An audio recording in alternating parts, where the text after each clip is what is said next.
6 to 7 lakh agent हर एक जो visa होता है पैकेजेस वाला उससे निकालते हैं। विद इन द 10 लाख आप यूके में पहुंच सकते हैं। सब कुछ लोग तो ऐसे भी होते हैं जो लेस देन 10 लाख में भी यहाँ पे पहुंच जाते हैं। में इंटरव्यू आती है और स्टैंडर्ड में इंटरव्यू नहीं आती। क्या ये सच है? यूनिवर्सिटी की फीस समटाइम काफी लो होती है, तो 30% फीस पे करके भी लोग यहाँ पे आते हैं। भी पूछेंगे कि अगर स्पाउस ने hello guys, welcome once again you me and England. स्वागत है आपका एक और नई वीडियो में। और आज की वीडियो होने वाली है खास उन लोगों के लिए जो यहाँ पे मूव करना चाहते हैं यूके में एंड वो वरीड होते हैं अपने बजट को लेके। क्वेश्चन होता है कि कैसे हम कम से कम अमाउंट में यूके में पहुँच सकते हैं। तो आज की इस वीडियो में मैं बताऊँगी कि मिनिमम कितनी कॉस्ट हो सकती है अगर आपने यूके में आना है ऑन स्टूडेंट वीज़ा, एंड आप कैसे मनी सेव कर सकते हो। तो इस वीडियो में मैं बताऊँ टिप्स एंड ट्रिक्स कैसे आप कम से कम मनी इन्वेस्ट करे हुए भी आप यूके में मूव कर। आपका बजट लो है बट स्टिल आपका ड्रीम है यूके में आने के लिए, तो ये वीडियो स्पेशली आपके लिए खास रहने वाली है। यहाँ पे यूके के बजे हैं शाम के 5 और यहाँ पे मौसम सुबह तक तो सही था। खैर यहाँ पे धूप वगैरह निकली थी बट शाम होते होते मौसम चेंज होना स्टार्ट हो गया और अब हल्की हल्की बारिश होनी स्टार्ट हो गई है। पहले हम पार्क में गए थे, मैंने सोचा था कि पार्क में जाते हैं वहाँ पे वीडियो भी बनाएंगे बट हो नहीं पाया बिकॉज ऑफ रेन। तो अब हम वापस घर को जा रहे हैं, तो साथ साथ में मैं वीडियो भी बना रही हूँ, तो जितनी हो सके बाहर बना पाऊंगी, बाकी तो मैं घर जाके ही इसे कंप्लीट करूँगी। अगर आप मेरे चैनल पे पहली बार आए हैं तो आप मुझे सब्सक्राइब कर सकते हैं for more informative video specially about UK life, UK visas.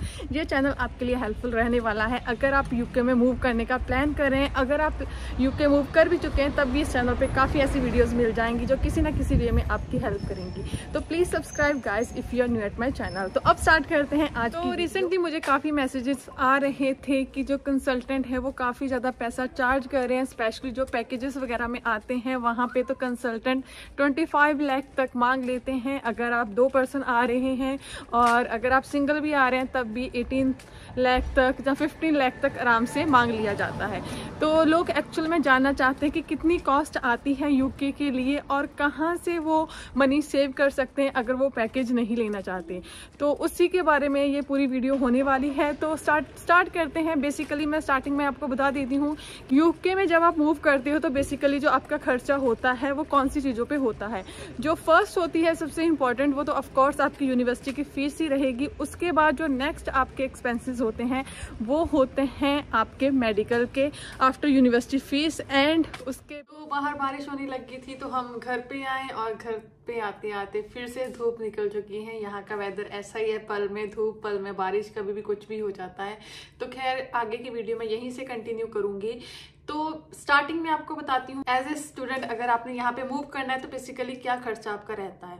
तो उसमें जो फर्स्ट एंड मोस्ट इंपॉर्टेंट होती है वो तो होती है नन अदर देन आपकी फीस। एंड उसके बाद जो सेकंड एक्सपेंसेस होते हैं वो आपके होते हैं फंड्स के। 90% लोग फंड शो करते हैं, उसका कैसे आप उसमें पैसे सेव कर सकते हैं वो मैं आपको बाद में बताऊंगी डिटेल में। एंड इसके बाद जो नेक्स्ट खर्चा होता है आपके वीज़ा की प्रोसेसिंग का, उसमें मेडिकल होता है एंड NHS के चार्जेस होते हैं। Last but not the least आपकी वीज़ा फीस एंड आपकी जो फ्लाइट की टिकट होती है। तो इसमें से कुछ खर्चे तो फिक्स होते हैं जिन्हें आप चेंज नहीं कर सकते। लाइक जो आपके NHS के चार्जेस होते हैं वो कुछ होते हैं आपके 700 होते हैं, तो जो इंडिया के 70 से 80 हज़ार के बीच में वेरी करेंगे एज पर करेंसी रेट। तो उसके बाद जो एक अनदर खर्चा होता है वो होता है आपकी वीज़ा फीस। तो वीज़ा फीस में आपके पास 2 ऑप्शन ऑलवेज अवेलेबल होती हैं। जो फर्स्ट ऑप्शन होती है वो होती है स्टैंडर्ड सर्विस की एंड प्रायोरिटी सर्विस की। तो काफ़ी लोगों को इसके बारे में पता होगा बट स्टिल मैं थोड़ा सा इसके बारे में बता देती हूँ। जो स्टैंडर्ड सर्विस होती है उसमें जो आपके वीज़ा का रिजल्ट है आपकी बायोमेट्रिक के बाद वो आपको मिलता है with in 15 to 20 working days में। वर्किंग डेज होते हैं 15 to 20, मतलब 1 मंथ तक अप्रॉक्सीमेटली लग जाता है क्योंकि मंडे टू फ्राइडे यहाँ पे काम होता है, सैटरडे संडे वैसे नहीं होता। और सम टाइम अगर बीच में कोई बैंक हॉलीडे वगैरह आ गई तो वो अलग से है। तो उसके बाद जो प्रायोरिटी सर्विस होती है उसमें बेसिकली आपका जो रिजल्ट होता है वो 5 to 7 वर्किंग डेज में आ जाता है, mostly within the week. अगर आप मंडे अप्लाई करोगे तो फ्राइडे के तक आपका जो रिजल्ट है आपको वीज़ा का वो मिल जाता है। तो इसके जो चार्जेस होते हैं वो भी थोड़े से ज़्यादा होते हैं। प्रायोरिटी में जो आपके चार्जेस है वो 20-25 हज़ार बढ़ जाते हैं एज कम्पेयर टू स्टैंडर्ड। तो वो आप सेव कर सकते हो। किस केस में आपको कौन सी सर्विस लेनी चाहिए वो मैं आपको बाद में एक्सप्लेन कर दूंगी। तो ये जो 2 अमाउंट है वो तो आपके फिक्स रहेंगे, 40 से 150 तक, 1,50,000 तक तो आपका फिक्स अमाउंट रहने वाला है। अगर इसमें आप 50,000 फ्लाइट टिकट का मान लो तो 2 लाख आपका फिक्स रहेगा जो कि चेंज नहीं होगा। तो ये 2 लाख तो आपको पे करने पड़ेंगे। अब इसके बाद जो 2 मेन चीजें बची हैं उसमें आप कैसे मनी सेव कर सकते हो बेसिकली, क्योंकि मेन खर्चा उन दोनों चीजों का ही होता है। तो जो फर्स्ट थिंग होती है वो होती है यूनिवर्सिटी की फीस। तो यूनिवर्सिटी यहाँ पे काफ़ी तरह की अवेलेबल हैं, काफ़ी ऐसी यूनिवर्सिटीज़ भी अवेलेबल होती हैं जिनके जो चार्जेस होते हैं, फीस होती हैं वो बहुत ही कम होती हैं, even less than 12 to 13 lakh के बीच में मिल जाती हैं यूनिवर्सिटी। और उसमें कुछ स्कॉलरशिप भी काफ़ी यूनिवर्सिटीज़ में मिल जाती हैं। तो आफ्टर स्कॉलरशिप काफ़ी लोगों की जो फीस है वो 10,10,000 जहाँ की रह जाती हैं। और इस फीस में काफ़ी यूनिवर्सिटीज़ आपको ऑप्शन देती हैं कि आप 30% अपनी फीस पे करके आप अपनी जो प्रोसेसिंग है वो स्टार्ट करवा सकते हैं। 30% जो आपकी फीस होगी वो 3 to 4 लाख के बीच में वेरी करेगी मोस्ट ऑफ द टाइम। तो 3 लाख के अराउंड अगर आप मनी पे कर देते हो तो आपकी प्रोसेसिंग स्टार्ट हो जाएगी और उसी में आपका पूरा प्रोसेस हो जाएगा। जो रिमेनिंग फीस है वो आपको बाद में अपने फंड्स में शो करनी पड़ेगी। बट जो मेरा सजेशन है वो ये है कि एटलीस्ट आपको 50% फीस पे करनी चाहिए। बिकॉज सम टाइम क्या होता है कि यूनिवर्सिटीज आपको बोल देती हैं कि आपका वीज़ा हर चीज़ हो जाएगी, बट जब आप यहाँ पे आके यूनिवर्सिटी में अपनी एनरोलमेंट करवाते हो तो उस टाइम पे यूनिवर्सिटीज आपको बोलती हैं कि एनरोलमेंट के टाइम आपको 50% फीस पे होनी चाहिए। अगर आपने पे नहीं करी तो उस टाइम पे आपको पे करनी पड़ती है। तो इस चीज़ के लिए मैं बोलती हूँ कि एटलीस्ट 50% फीस अपनी पे करके आए, क्योंकि अगर 50% भी पे करोगे, अगर आपकी फीस 10,000 भी है मास्टर्स के लिए तो आपको 5 लाख पे करना पड़ेगा और यहाँ पे आके आपको कोई ऐसा सच बर्डन नहीं होगा। तो काफ़ी लोग ये भी पूछेंगे कि रिमेनिंग फीस कैसे पे होगी, हमें स्कॉलरशिप कैसे मिलेगी, या फिर कौन सी ऐसी यूनिवर्सिटीज़ हैं जिनकी फीस बहुत ही लेस है।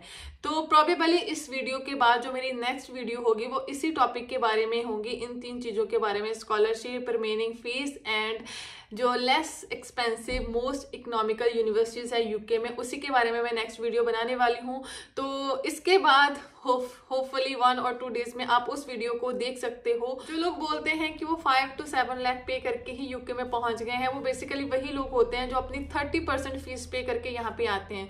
क्योंकि 30% फीस में जो आपकी फीस होगी वो अराउंड यही रहेगी, 3 से 4 लाख के बीच में ही रहेगी। बट जैसा मैंने पहले बोला कि ये मैं कभी सजेस्ट नहीं करूंगी कि आप 30 to 40% फीस पे करके यहाँ पे आ जाओ, क्योंकि यहाँ पे आके भी आपको प्रॉब्लम फेस करनी पड़ेगी, क्योंकि यहाँ पे लाइफ भी इतनी इजी नहीं है जितना लोग सोच के आते हैं। इसलिए एटलीस्ट 50 to 60% फीस अगर आप वहाँ से पे करके आओगे तो वहाँ के 3-4 लाख आपके ज़्यादा लग सकते हैं, जो 7 है वो 10 हो सकता है। बट यहाँ पे आके आपकी लाइफ ईजी होगी, बिकॉज काफ़ी यूनिवर्सिटीज़ ऐसी होती हैं जो यहाँ पे बोल देती हैं कि आपको इनरोलमेंट के टाइम मिनिमम 50% फीस पे करनी पड़ेगी। तो स्टूडेंट्स काफ़ी परेशान होते हैं यहाँ पे आके कि हमने तो इतनी कम फीस पे करी है, एकदम से अगर आप बैक कंट्री से भी पैसे मांगोगे कि हमारी इनरोलमेंट नहीं हो रही तो वो थोड़ी सी प्रॉब्लम क्रिएट करते हैं आपके लिए भी, आपके घर के लिए भी। तो थोड़ी सी टेंशन की बात हो जाती है। इसलिए 50 to 60% ट्राई करो फीस पे। कंसल्टेंट वगैरह भी होते हैं जिनमें लोग लाइक पैकेजेस वगैरह में आते हैं, जो मोस्ट ऑफ द टाइम है वो जो फीस पे करी जाती है वो 50% ही होती है। तो उसमें से जो कंसल्टेंट है वो आपकी 5 से 6 लाख के बीच में ही फीस पे करते हैं, उससे ज़्यादा पे नहीं करी जाती। बहुत रेयर ऐसी यूनिवर्सिटीज़ होती हैं जिसमें आपको 80 to 100% फीस पे करनी पड़ती है। और अगर आपका मोटिव ही ये है कि आपने कम से कम खर्चे में आना है तो ऑफकोर्स आपको वो वाली यूनिवर्सिटी चूज नहीं करनी चाहिए। आपके पहले जो 2 लाख पहले थे तो 5 लाख और, तो उसमें जो मनी अब आपकी हुई वो 7 लाख है। 7 to 8 लाख, अगर आप 1 लाख आपका एक्स्ट्रा भी आपको पे करना पड़ता है तो 8 लाख के अराउंड रहेगी। तो जो मेन खर्चा बचा है वो बचा है फंड्स का। तो फंड्स में यहाँ पे क्या होता है यूके में कि जितनी आपकी फीस आपने पे करी हुई होती है उसके बाद जितनी भी आपकी फीस पेंडिंग होती है वो आपको शो करने पड़ते हैं। लाइक मान लीजिए कि आपकी 10,000 या 12,000 फीस है और आपने 5 से 6,000 पे करे हैं, तो 6,000 मतलब 6 लाख अराउंड इंडिया के 6 थोड़े ज्यादा रखने पड़ते हैं। 6 to 7 लाख आप मान सकते हो। 6 to 7 लाख आपके फीस वाले फंड होंगे और उसके बाद यहाँ पे आपको शो करने पड़ते हैं लिविंग एक्सपेंसेस, जो कि कुछ अराउंड 8-9 लाख के करीब होते हैं, तो वो आपको रखने पड़ते हैं। तो जो टोटल फंड है वो 15 to 16 लाख तक का हो जाता है आपका, जो आपको शो करना पड़ता है एज ए स्टूडेंट अगर आप सिंगल आ रहे हो तो अब फंड्स के लिए काफ़ी लोग जो फंड्स हैं वो अरेंज करवाते हैं, पर जो लोग गलती करते हैं सबसे बड़ी वो ये है कि जब आपका ऑफर लेटर आ जाता है तो काफ़ी लोग उसी टाइम पे अपने फंड्स रखवा लेते हैं। तो ये वाली गलती कभी मत करना, स्पेशली अगर आप बहुत जल्दी अप्लाई कर रहे हो। लाइक अब जैसे अभी सितंबर इनटेक आने वाला है, तो अगर आपका मई में ऑफर लेटर आ चुका है तो सम टाइम जो पूरी प्रोसेसिंग होती वो सितंबर से भी अक्टूबर तक चली जाती है। तो उस केस में आपको 4 to 5 मंथ की जो इंटरेस्ट है वो पे करना पड़ेगा उन अमाउंट का। तो कौन सा टाइम बेस्ट रहेगा आपको फंड रखवाने के लिए? तो गाइस बेस्ट टाइम वो होता है अगर तो आपके पास टाइम है। लाइक अगर आपका अभी ऑफर लेटर आ चुका है, एटलीस्ट ऑफर लेटर के बाद अपनी इंटरव्यू तक की वेट करें अगर आपके पास टाइम है। लाइक अगर आपका ऑफर लेटर आ चुका है, आपकी इंटरव्यू नहीं हुई या इंटरव्यू की डेट नहीं आई, अगर आपके पास टाइम 2 to 3 मंथ का टाइम है तो आप वेट कर सकते हो जब आपके इंटरव्यू का रिजल्ट आ जाए या फिर एटलीस्ट आपके इंटरव्यू की डेट आ जाए। उस टाइम पे आप अगर फंड रखवाओगे, क्योंकि आपके जो फंड है वो 28 डेज ओल्ड चाहिए। जब आप कैश लेटर अप्लाई करोगे उस टाइम पे भी आपको 28 डेज ओल्ड फंड देने पड़ते हैं। तो अगर मान लीजिए आप इंटरव्यू की अगर टाइम कम है, लाइक अगर आपके लास्ट 1-2 मंथ चल रहे हैं, तो अगर आपकी इंटरव्यू की डेट आ चुकी है तो उस टाइम पे आप फंड रखवा सकते हो। और इंटरव्यू होगी भी मे बी कुछ लोगों की आफ्टर 1 वीक का टाइम दिया जाता है, कुछ लोगों का 2 वीक का टाइम दिया जाता है, कुछ लोगों का विद इन द वीक ही डेट आ जाती है।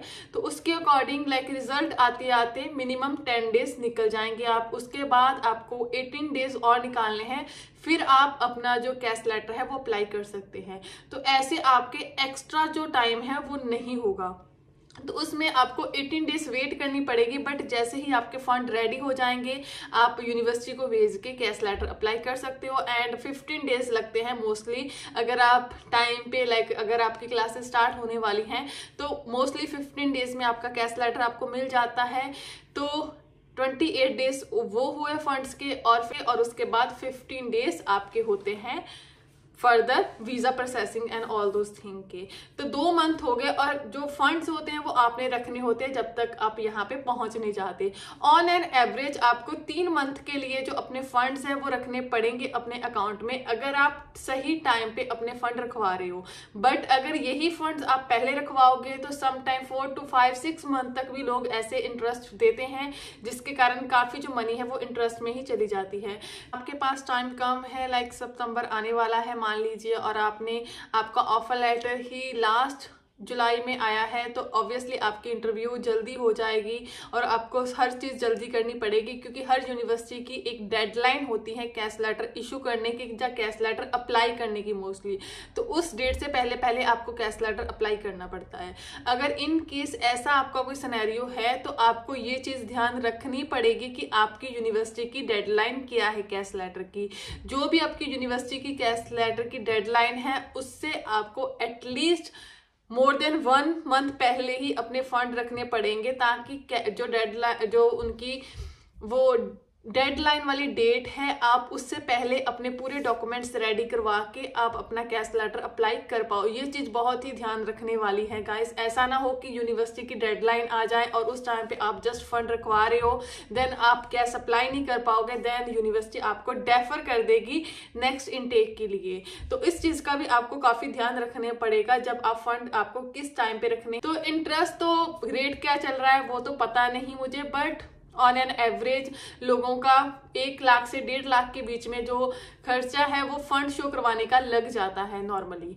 तो सब मिला के जो टोटल कॉस्ट बनती है तब भी वो 9,50,000 ही बनती है। जहां तक जो एक चीज रह गई थी हमारी कि आपको प्रायोरिटी वीजा कब अप्लाई करना चाहिए और आपको स्टैंडर्ड वीजा कब अप्लाई करना चाहिए। तो गाइस, प्रायोरिटी आप वीजा तब अप्लाई कर सकते हो जब आपके पास टाइम बहुत ही कम है, या फिर अगर आपके पास इतना बजट है कि आप 20 to 25,000 एक्स्ट्रा पे कर सकते हो प्रायोरिटी के लिए, तो उस टाइम पे आप प्रायोरिटी अप्लाई कर सकते हो, क्योंकि उसका जो रिजल्ट है वो विद इन द वीक आपको मिल जाता है। तो इतनी टेंशन की बात नहीं होती, क्योंकि जब आप वीजा अप्लाई कर चुके होते हो उस टाइम पे आपको 15 to 20 डेज निकालना थोड़ा सा ऐसे दिल धक धक करता है कि आज रिजल्ट आएगा, आज वीजा आएगा, तो वो थोड़ी सी होता है। अगर आपके पास बजट है तो ऑफकोर्स आप प्रायोरिटी के लिए जा सकते हैं, बट अगर आपके पास टाइम है, आपने पहले 1 मंथ पहले या 1.5 मंथ पहले अगर अपना वीजा अप्लाई करा है अपने कोर्स स्टार्ट डेट होने से पहले, तो आप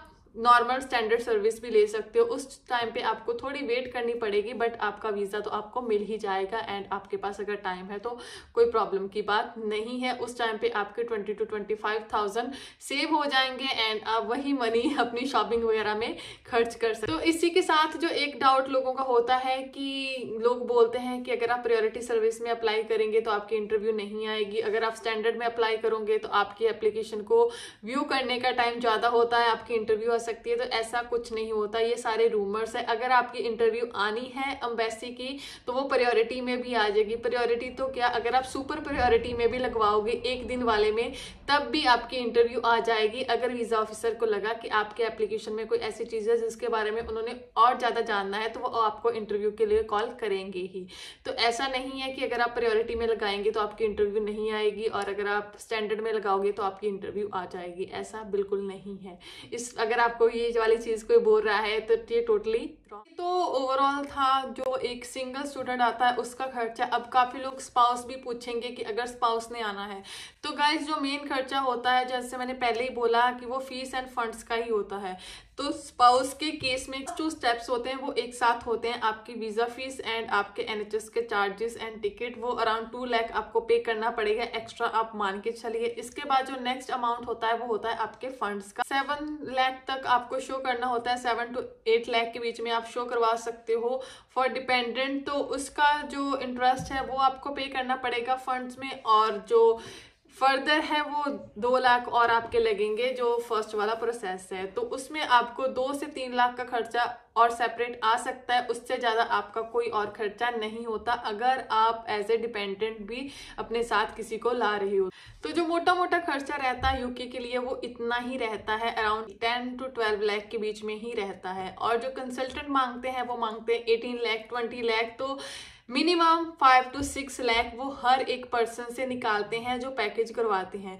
तो अगर आपने मनी सेव करनी है तो बेस्ट वे यही है कि आप खुद एप्लीकेशन करें। अगर इन केस आपको कोई प्रॉब्लम भी आ रही है तो काफ़ी कंसल्टेंट्स ऐसे भी होते हैं, स्पेशली इंडिया में काफ़ी ऐसे एजेंसीज भी होती हैं जो फ्री ऑफ कॉस्ट भी आजकल जो आपके वीज़ा एप्लीकेशन में आपकी हेल्प करेंगी। बट स्टिल कुछ ऐसे कंसल्टेंट्स भी होते हैं जिनकी फीस काफ़ी लो होती है, जिनसे आप हेल्प ले सकते हो रेदर देन की पैकेज वगैरह। फंड्स के लिए थोड़ी सी प्रॉब्लम होती है, फंड्स अरेंज करना और राइट पर्सन फाइंड करना। अगर आप ये कर लेते हो तो उसके बाद आपको इतनी प्रॉब्लम फेस नहीं करनी पड़ेगी, आपकी मनी भी सेव होगी और लेस मनी में भी आप यूके में मूव। ये थी आज की वीडियो, होपफुली आपके काफी डाउट क्लियर हो गए होंगे। अगर स्टिल आपका कोई डाउट है तो मुझे आप कमेंट सेक्शन में मेंशन कर सकते हैं। Beware from scams guys, ऐसे किसी भी स्कैम्स में मत फंसो और स्पेशली कंसल्टेंट से बचो, क्योंकि यूके का वीजा कोई रॉकेट साइंस नहीं है, बहुत ही ईजी प्रोसेस है। आप खुद भी अपने सीए प्रोसेस कर सकते हो और इन केस अगर आपको कोई प्रॉब्लम आती है तो काफी ऐसे कंसल्टेंट्स भी अवेलेबल हैं जो फ्री ऑफ कॉस्ट आपको एडवाइस दे देते हैं। अब तो काफी एजेंसीज भी ओपन हो चुकी हैं इंडिया में जो कि वीजास के लिए आपकी हेल्प करती हैं। तो थोड़ा सा आप इसके बारे में जानिए ज्यादा और खुद करने की ट्राई करिए, तो आपका काफी जो मनी है वो सेव हो जाएगी। तो मिलते हैं नेक्स्ट वीडियो में। Till then keep subscribing, keep supporting, bye bye.